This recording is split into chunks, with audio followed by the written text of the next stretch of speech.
केंद्र सरकार की ओर से लाए गए किसानों से जुड़े बिलों का वामपंथी दलों ने भी विरोध शुरू कर दिया है। उदयपुर में कृषि मंडी कार्यालय के बाहर वामपंथी संगठनों के पदाधिकारियों ने प्रदर्शन करते हुए इन बिलों को किसान विरोधी बताया और इनकी प्रतियों को जलाकर प्रदर्शन किया। वामपंथी संगठनों के पदाधिकारियों ने कहा कि जिन बिलों को किसान मांग रहे थे उनको तो सरकार ने लागू नहीं किया और कॉरपोरेट घरानों को लाभ पहुंचाने वाले बिलों को पारित कर दिया। वामपंथी दलों का मानना है कि ये बिल किसानों के लिए घातक साबित होंगे। किसानों को जहां समर्थन मूल्य बढ़ाने और उनकी उपज खरीदने की आशा थी, लेकिन उल्टे उनके ऊपर ऐसे बिल लाद दिए गए हैं जो उनके लिए परेशानी का सबब बन जाएंगे। प्रदर्शन करते हुए बिलों की प्रतियों को जलाकर नारेबाजी की गई।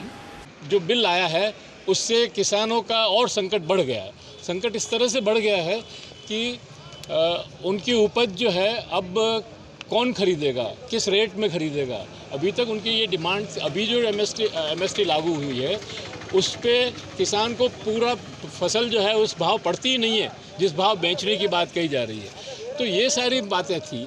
और एक जो सबसे बड़ा जो बिल है कि जो लकुना है या क्या है कि कॉरपोरेट्स के फेवर में है, वो है कि अभी तक 1955 में एक कानून बना था कि जिसमें जो आवश्यक वस्तु अधिनियम, जिसमें जो है ज़्यादा माल स्टॉक करने पर पाबंदी थी, अब उस पाबंदी को हटा दिया और बड़े बड़े व्यापारियों को और मल्टीनेशनल्स कंपनियों को और अडानी अंबानी जैसे बड़े उद्योगपतियों को, पूंजीपतियों को ये छूट दे दी है कि आप कितना ही माल खरीदो, डंप करो, अपने स्टॉक करो और उसको जो है बाद में जब रेट बढ़ी आए तो बेचो।